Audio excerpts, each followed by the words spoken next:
राजस्थान प्रदेश के सभी विद्यार्थियों का ई क्लासेज में हार्दिक स्वागत, हार्दिक अभिनंदन। प्रिय विद्यार्थियों, ई क्लासेज 11th कक्षा के लिए शुरू किया गया और 11th कक्षा में पढ़ने वाले, चाहे वो साइंस का हो, चाहे कॉमर्स का स्टूडेंट हो, चाहे आर्ट्स का स्टूडेंट्स हो, सभी के लिए बहुत ही अच्छे तरीके से पढ़ाने की व्यवस्था अर्थात कक्षा संचालन करने का प्रयास किया जा रहा है। तो आप सभी विद्यार्थी अधिक से अधिक ई क्लासेज के माध्यम से अध्ययन करें और जैसे आपका अभी जो लेसन्स है, आपका जो अध्यापन है, अध्ययन कार्य है, वो ऑनलाइन के माध्यम से ही किया जाना है और ऑनलाइन के माध्यम से आपको होमवर्क भी करना है। होमवर्क जो आपको दिया जाता है, होमवर्क आप निश्चित रूप से अपने अध्यापक जी के पास या आपको जो मेरे ये नंबर दिए गए हैं 9610208295, इन पर 11th कक्षा के लिए अलग से व्हाट्सएप ग्रुप भी बनाया गया है। आप उस व्हाट्सएप ग्रुप पर भी जुड़ सकते हैं। जुड़ करके भी आप इस चैनल का लाभ उठा सकते हैं। हमने नमक का दरोगा पाठ जो है आरओ भाग प्रथम, जो कि हिंदी अनिवार्य के अंतर्गत है, हिंदी अनिवार्य में आपके लिए आरओ और वितान 2 पुस्तकें निर्धारित की गई है और इस सत्र से यानी सत्र 2020-21 से आपकी जो पुरानी किताबें थी 2019-20 वाली, वो परिवर्तित करके और ये किताबें आपके लागू कर दी गई है। तो आप अब 2020-21 में जो संशोधित पाठ्यक्रम हुआ था, अर्थात पाठ्यक्रम का जो संशोधन हुआ था, उसमें से 40% जो कम किया गया था, उस पाठ्यक्रम को छोड़ते हुए आपको अध्ययन करवाया जाएगा। तो आप निरंतर मेरे साथ बने रहें और ई क्लासेज का जो चैनल है, इस चैनल को आप सब्सक्राइब कर लें। इसके अलावा जब आप 12th कक्षा में जाएंगे तब भी हमारा साथ आगे बना रहेगा। तो मैं उम्मीद करता हूं कि आपके लिए बहुत ही अच्छा रहेगा और आप इस चैनल को सब्सक्राइब करते हुए आप यहाँ पर जो ये व्हाट्सएप ग्रुप बना हुआ है, इस ग्रुप में आप ऐड हो जाइए, ताकि आपके लिए समय समय पर जो परीक्षा सामग्री और जो अध्ययन से संबंधित सामग्री डाली जाती है, वह सामग्री आपको तुरंत प्राप्त हो जाए। उम्मीद करता हूं कि आपके लिए बहुत ही अच्छा होगा। और नमक का दरोगा पाठ, जो इसका भाग प्रथम तो हमने पढ़ लिया। अब ये पाठ पढ़ने के बाद एक तो आपको मनोयोग पूर्वक पाठ को सुनना है। क्या करना है? सुनना है। दूसरी बात, पाठ को सुनने के बाद जो प्रश्न आते हैं, उन प्रश्नों का उत्तर आपको भेजना है। होमवर्क जो है वो आपको नियत रूप से करते रहना है। होमवर्क आपको लिख करके भेजना है। नमक का दरोगा पाठ हमने पढ़ा, इसका पहला भाग हमने पढ़ा। आज हम दूसरा भाग पढ़ेंगे और दूसरे भाग में देखिए अपन क्या क्या हुआ। जैसे पहले भाग में नमक का दरोगा पाठ में 2 कैरेक्टर हमारे सामने आए, 2 चरित्र हमारे सामने आए। एक तो पंडित बंशीधर, पंडित अलोपीदीन और दूसरा बंशीधर। ये दोनों बंशीधर जो कि एक दरोगा या थानेदार थे और अलोपीदीन जो एक रिश्वतखोर यानी व्यापारी थे। अब इन दोनों के बीच में बंशीधर जब नौकरी के लिए जाता है तो उनके पिताजी उसे बहुत सारे मार्गदर्शन भी देते हैं। प्रथम भाग में हमने पढ़ा भी था और इसका एक प्रश्न भी था कि जो तनख्वाह होती है वो तो पूर्णमासी का चांद होता है और धीरे धीरे लुप्त हो जाता है, ऊपर की कमाई जो होती है उसी से बरकत होती है। ऐसी लाइनें हमारे उस पाठ में आई हुई थी। ये पिताजी यानी बंशीधर के पिता जो थे वो कह रहे थे।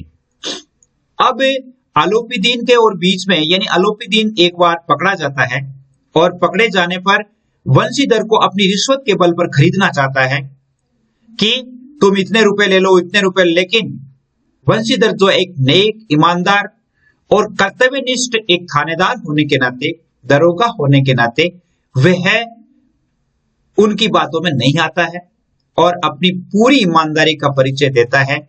तब उन्होंने कहा कि धन पर धर्म की जो विजय है वो हमने पहली बार देखी है।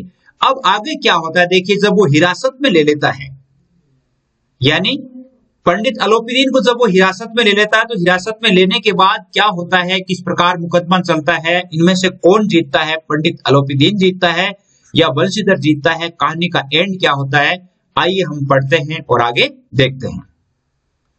देखिए आगे पाठ की शुरुआत होती है यहां से, और पाठ में जैसे जब हिरासत में ले लिया गया तब उसके बारे में क्या क्या बातें होती है। दुनिया सोती थी पर दुनिया की जीभ जागती थी, अर्थात लोग सोते सोते भी हमेशा वही बात करते थे। सवेरे देखिए तो बालक वृद्ध सबके मुंह से यही बात सुनाई देती थी। जिसे देखिए वही पंडित जी के इस व्यवहार पर टीका टिप्पणी कर रहा था।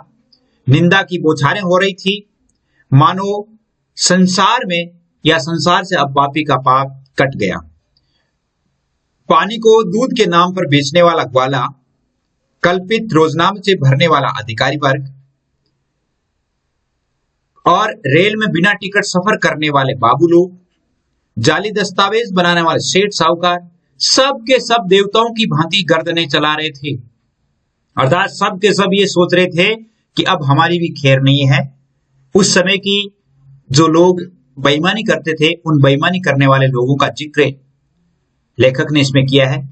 जब दूसरे दिन पंडित अलोपीदीन अभियुक्त होकर कांस्टेबल के हाथों या कांस्टेबलों के साथ हाथों में हथकड़ियां, हृदय में गलानी और क्षोभ भरी लज्जा से गर्दन झुकाए अदालत की तरफ चले तो सारे शहर में हलचल मच गई। अर्थात पूरा शहर है वो देखने लग गया कि आज पंडित अलोपीदीन इतना बड़ा व्यापारी जो है वो पकड़ा गया, इतना बड़ा रईस आदमी है वो पकड़ा गया है। और मेलों में कदाचित आंखें इतनी व्यग्र नहीं होती होगी, भीड़ के मारे छत और दीवार में कोई भेद नहीं रहा। अर्थात लोग छत पर देखने लगे, दीवारों पर चढ़ चढ़ करके देखने लगे। इस प्रकार छत पर इतने लोग, अर्थात जब उसे ले जाया जा रहा था छत से लोग देख रहे थे। किंतु अदालत में पहुंचने की देर थी। पंडित अलोपीदीन इस अगाध वन के सिंह थे। देखिए ये बहुत ही इंपॉर्टेंट लाइन है। पंडित अलोपीदीन अगाध वन के सिंह थे। कैसे? अर्थात उस वन में निवास करने वाले जितने भी लोग थे, अर्थात उस कचहरी में जितने भी लोग थे वो पंडित अलोपीदीन से प्रभावित थे, उनकी रिश्वत पर चलते थे। इसलिए वह अपने आप को बिल्कुल सुरक्षित समझता था कि मेरा ये लोग कुछ नहीं बिगाड़ पाएंगे। अधिकारी वर्ग उनके भक्त थे, अमले उनके सेवक थे, वकील और मुख्तार उनके आज्ञापालक थे, अर्दली, चपड़ासी, चौकीदार तो उनके बिना माल के गुलाम थे। अर्थात उनको तो कुछ देता ही नहीं था, फिर भी वो उनके चौकीदार और गुलाम थे। क्यों? क्योंकि अगर मान लो वो उससे आंख लगाते तो उनका ट्रांसफर कहीं और कर दिया जाता या वो घर पर बैठ जाते। उन्हें देखते लोग चारों तरफ से दौड़े, सभी लोग विस्मित हो रहे थे, अर्थात आश्चर्य कर रहे थे। इसलिए नहीं कि पंडित अलोपीदीन ने क्यों ये कर्म किया, बल्कि इसलिए कि कानून के पंजे में कैसे आ गए, अर्थात पंडित अलोपीदीन कैसे पकड़ा गया, इसके बारे में। ऐसा मनुष्य जिसके पास असत्य साधन करने वाला धन और अनन्य वाचालता हो, अर्थात जो इतना बोलता हो, पैसे के बल पर इतना अधिक घमंड करता हो, इतने हुनर जानता हो, तो वो व्यक्ति कैसे फंस गया और वह कानून के पंजे में कैसे आया। प्रत्येक मनुष्य उनसे सहानुभूति प्रकट करता था। बड़ी तत्परता से इस आक्रमण को रोकने के निमित्त और वकीलों की एक सेना तैयार की गई। न्याय के मैदान में धर्म और धन में युद्ध ठन गया। अब एक तरफ धर्म था और एक तरफ धन था। अर्थात धर्म का प्रतीक तो कौन था? धर्म का प्रतीक बंशीधर था और धन का प्रतीक तो आप जानते ही हैं पंडित अलोपीदीन था। बंशीधर चुपचाप खड़े थे, उनके पास सत्य के सिवा और कोई बल नहीं था, न स्पष्ट भाषण के अतिरिक्त कोई शस्त्र था। गवाह थे किंतु लोभ से डावाडोल हो गए। यानी उनके जो सिपाही थे उन सिपाहियों ने उसे देखा था, लेकिन उन्होंने भी गवाही देने से मना कर दिया। यहाँ तक कि मुंशी जी को न्याय भी अपनी ओर से कुछ खिंचा हुआ सा दिख पड़ता था। अर्थात उन्हें लग रहा था कि न्याय मेरे साथ नहीं होने वाला है, इसमें निष्पक्ष न्याय की उन्हें उम्मीद नहीं थी। न्याय का दरबार था परंतु उसके कर्मचारियों पर पक्षपात का नशा छाया हुआ था। यानी सभी लोग उसकी खुशामद कर रहे थे, किंतु पक्षपात और न्याय का क्या मेल। और जहां पर पक्षपात हो वहां पर न्याय की कल्पना भी नहीं की जा सकती। जहां पक्षपात होता है वह न्याय की कल्पना नहीं की जा सकती। मुकदमा शीघ्र ही समाप्त हो गया। डिप्टी मजिस्ट्रेट ने अपनी तवजीज में लिखा, अर्थात अपने फैसले में लिखा कि पंडित अलोपीदीन के विरुद्ध दिए गए प्रमाण निर्मूल और भ्रमात्मक है। ये फैसला दिया न्यायाधीश ने कि इसके विरुद्ध जो प्रमाण दिए गए हैं वो भ्रमात्मक है। एक बड़े भारी आदमी है ये बात कल्पना के बाहर है कि उन्होंने थोड़े लाभ के लिए ऐसा दुस्साहस किया हो। यद्यपि नमक के दरोगा मुंशी बंशीधर का दोष नहीं है, लेकिन बड़े खेद की बात है कि उसकी उद्दंडता और विचारहीनता के कारण एक भले मानुष को कष्ट झेलना पड़ा। यानी उन्हें एक भला मानुष बताया गया पंडित अलोपीदीन को, और कहा कि इसे कष्ट झेलना पड़ा, इसे अदालत में आना पड़ा। हम प्रसन्न हैं कि वह अपने काम से सजग और सचेत रहता है, किंतु नमक से मुकदमे की बढ़ी हुई नमक हलाली ने उसके विवेक और बुद्धि को भ्रष्ट कर दिया और भविष्य में उसे होशियार रहना चाहिए। वकीलों ने यह फैसला सुना और वो सब उछल पड़े, क्योंकि सभी वकील है वो जीत गए थे और पंडित अलोपीदीन हार गए थे। पंडित अलोपीदीन जीत गए थे और बंशीधर हार गए थे। पंडित अलोपीदीन मुस्कुराते हुए कोर्ट से बाहर आए। स्वजन बांधों ने रुपयों की लूट की, अर्थात वहां पर रुपए फेंकने शुरू किए। उदारता का सागर उमड़ पड़ा, अर्थात सभी लोग हैं वो उनके विरुद्ध उदार हो गए। यानी उन्हें ये लगने लगा कि हमारा जो मसीहा है वो आज छूट करके आया है। उदारता का सागर उमड़ पड़ा।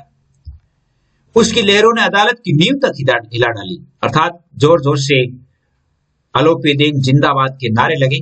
जब बंशीधर बाहर निकले तो चारों ओर उनके ऊपर व्यंग्य बाणों की वर्षा होने लगी कि आप किस शेर को पकड़ने चले थे, अर्थात इस शेर को पकड़ने के लिए कितना बड़ा हौसला चाहिए, किस प्रकार का जिगर चाहिए, वो आप में नहीं था और आपने झूठ मूठ से इसको पकड़ा है। इस प्रकार व्यंग्य बाण चलने लगी। चपरासियों ने झुक झुक कर सलाम किए, किंतु इस समय एक एक कटु वाक्य, एक एक संकेत उनकी गर्वाग्नि को प्रज्वलित कर रहा था।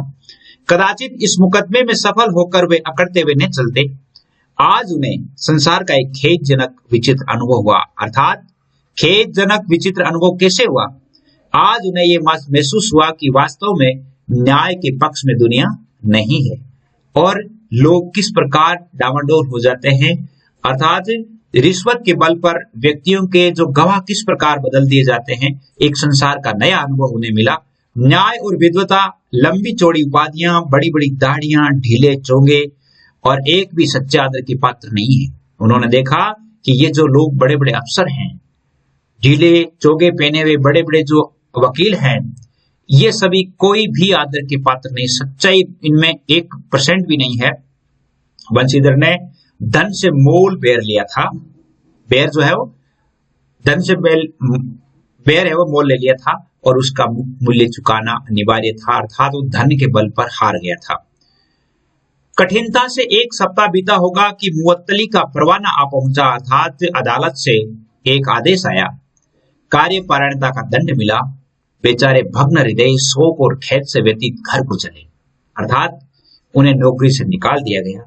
और बूढ़े मुंशी जी तो पहले ही कुड़बुड़ा रहे थे कि चलते चलते इस लड़के को समझाया था, लेकिन इसने एक नहीं सुनी। चलते चलते क्या सुनाया था कि बेटे तनख्वाह से काम नहीं चलता है, अर्थात वेतन जो होता है वो पूर्णमासी का चांद होता है, जो घटते घटते एक दिन लुप्त हो जाता है। इसलिए आपको ऊपरी कमाई पर ध्यान देना है। और एक बात और भी उन्होंने कही थी कि ओहदे से काम नहीं चलता, अर्थात ओहदा तो एक मजार है और उस पर जो चढ़ावा और चादर जो आती है उस पर हमारी निगाह होनी चाहिए। ऐसी बात उन्होंने कही थी जो अपन ने पहले लेसन में पढ़ा था। हम तो कलवार और कसाई की तगादे से हैं, बुढ़ापे में भगत बनकर बैठे हैं और वहां बस वही सूखी तनख्वाह। हमने भी तो नौकरी की है और कोई ओहदेदार नहीं थे, लेकिन काम किया, दिल खोल कर किया। आप ईमानदार बनने चले हैं। घर में चाहे अंधेरा हो, मस्जिद में अवश्य दिया जलाएंगे। इसका अर्थ है कि तुम पहले अपने घर के बारे में नहीं सोचते हो, दूसरों के बारे में सोचते हो। खेद समझो, पढ़ना लिखना सब अखारत गया, अर्थात आपने जो पढ़ाई की वो सारी की सारी बेकार चली गई, आपके किसी काम नहीं आएगी। और इसके थोड़े दिनों बाद जब मुंशी बंशीधर इस दुरावस्था में बैठे हुए थे और कह रहे थे कि तुम्हारा और अपना सिर फोड़ लूं, बहुत देर तक पछता पछता कर हाथ मलते रहे, क्रोध में कुछ कठोर बातें भी कही, और यदि बंशीधर वहां से टल नहीं जाते तो अवश्य ही क्रोध विकट रूप धारण कर लेता। वृद्ध माता को भी दुख हुआ। जगन्नाथ और रामेश्वर की यात्रा की जो कामनाएं थी वो मिट्टी में मिल गई। उनकी माँ ये सोचती थी कि जब मेरा बेटा नौकरी लग जाएगा, पैसे कमाएगा, तो मैं रामेश्वर और जगन्नाथ की यात्रा करूंगी। और पत्नी ने तो कई दिनों तक सीधे मुंह बात भी नहीं की, क्योंकि वो घर नौकरी छोड़ करके आ गया था।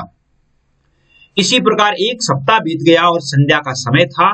बूढ़े मुंशी जी बैठे बैठे राम की माला जप रहे थे और इसी समय उनके घर पर सजा हुआ एक रथ आकर के रुकता है। यहाँ कहानी में थोड़ा मोड़ आता है। यहाँ जब वो घर में बैठे बैठे उनके घर के सामने एक रथ आकर के रुकता है और रथ को देखते हैं तो हरे गुलाबी पर्दे और पछैये बैलों की जोड़ी, उनके गर्दनों में नीले नीले धागे, सींगों में जो है वो पीतल से जुड़े हुए सींग, कई नौकर लाठियां कंधों पर रखे हुए, और वो वहां पर आए। जब उन्होंने देखा तो मुंशी जी अगवानी करने को दौड़े कि रथ में कौन आया है। आगे जाकर के देखा तो वो पंडित अलोपीदीन है। अर्थात रथ में देखा तो पंडित अलोपीदीन है।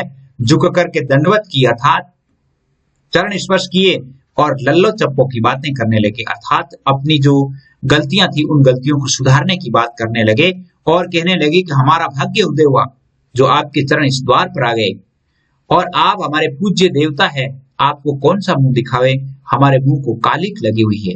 ये कौन, किसने कही थी बात?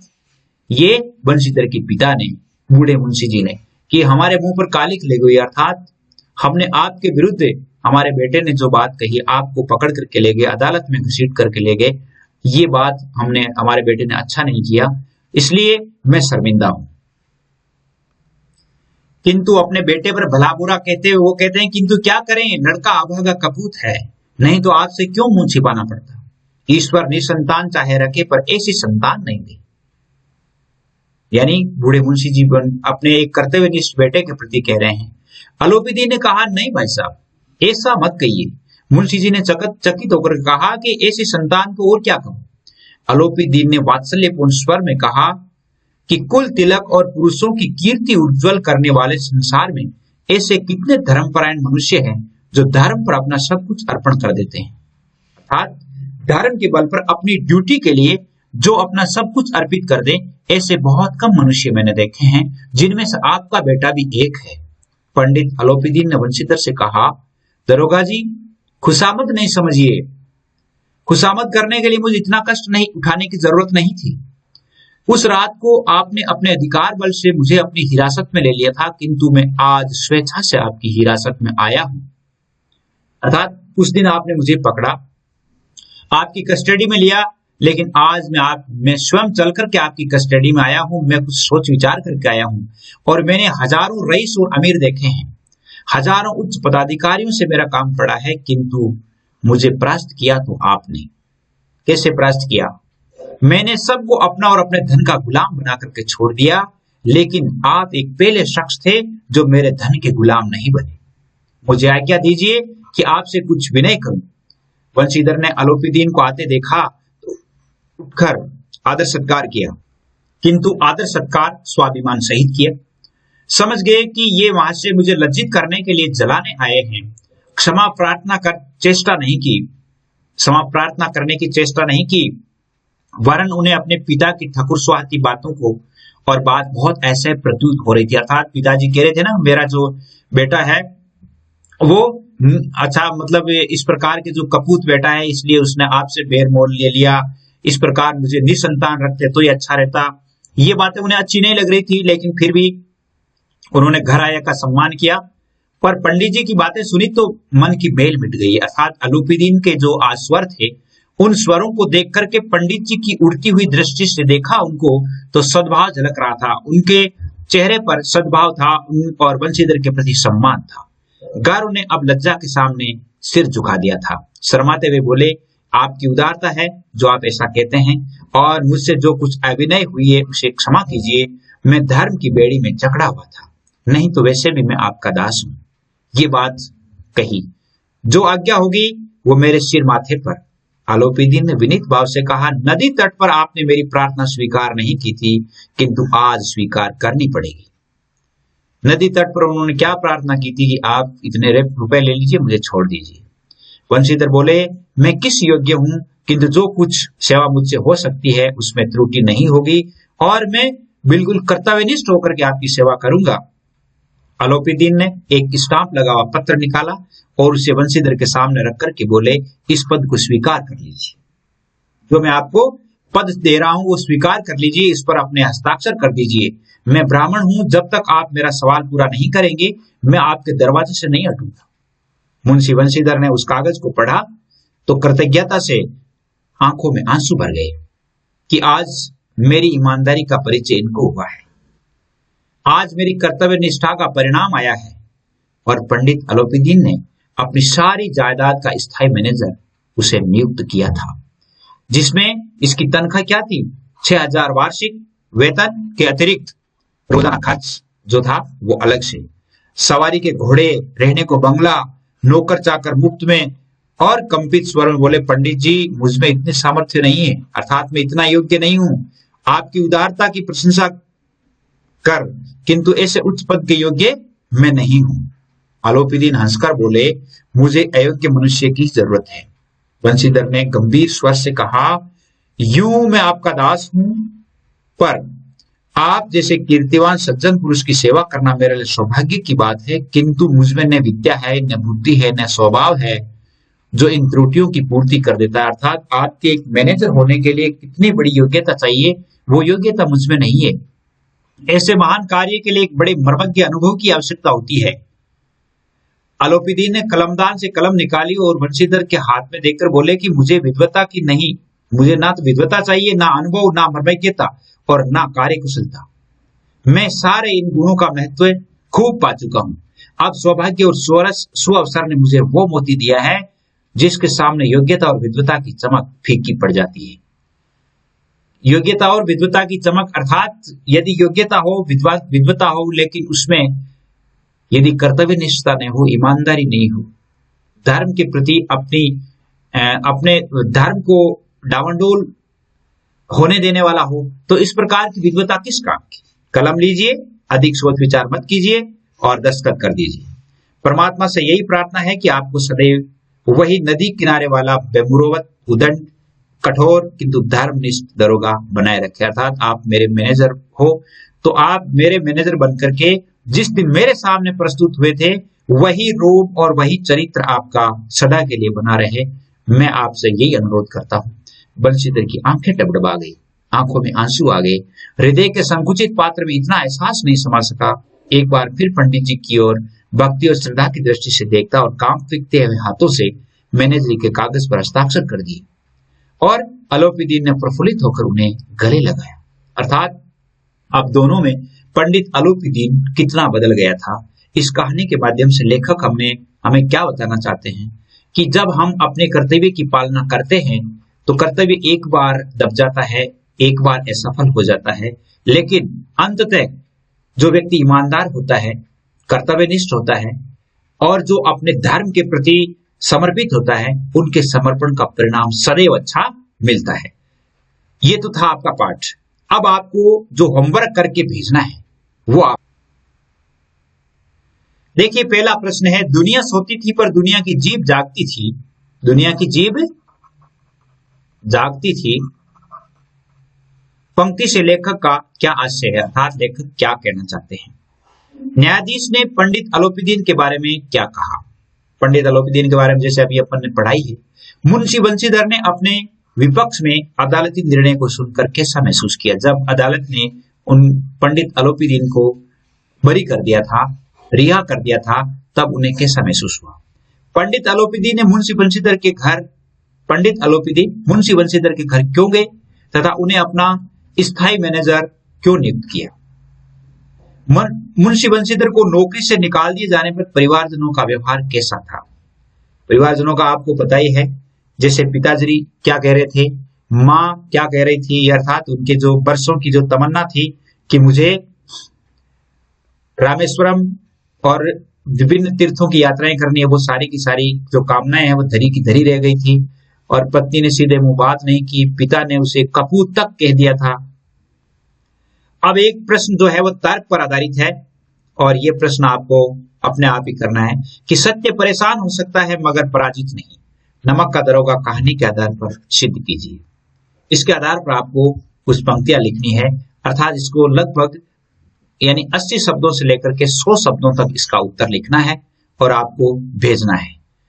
ये उत्तर आप लिख करके अवश्य ही आप भेजेंगे यदि आपके टीचर्स के पास आप भेजते हैं तो अच्छी बात है, और टीचर्स के पास नहीं भेजते हैं तो मेरे जो नंबर हैं ये 9610208295 पर, इन पर आप भेज सकते हैं और अवश्य ही मैं इनका प्रत्युत्तर दूंगा। पाठ में और भी आप सुझाव भी दे सकते हैं कि आपको क्या क्या पढ़ाया जाए, किस प्रकार पढ़ाया जाए। देखिए अपने यहाँ से 11th क्लास के लिए इंग्लिश, हिंदी और हिंदी साहित्य, ये 3 विषय आपको डेली हमेशा पढ़ाए जाएंगे। और आप तो मेरे इस चैनल से आप अवश्य जुड़ करके, और आप व्हाट्सएप ग्रुप से भी जुड़े। तो उम्मीद करता हूं आपके लिए बहुत अच्छा रहा होगा। जय हिंद।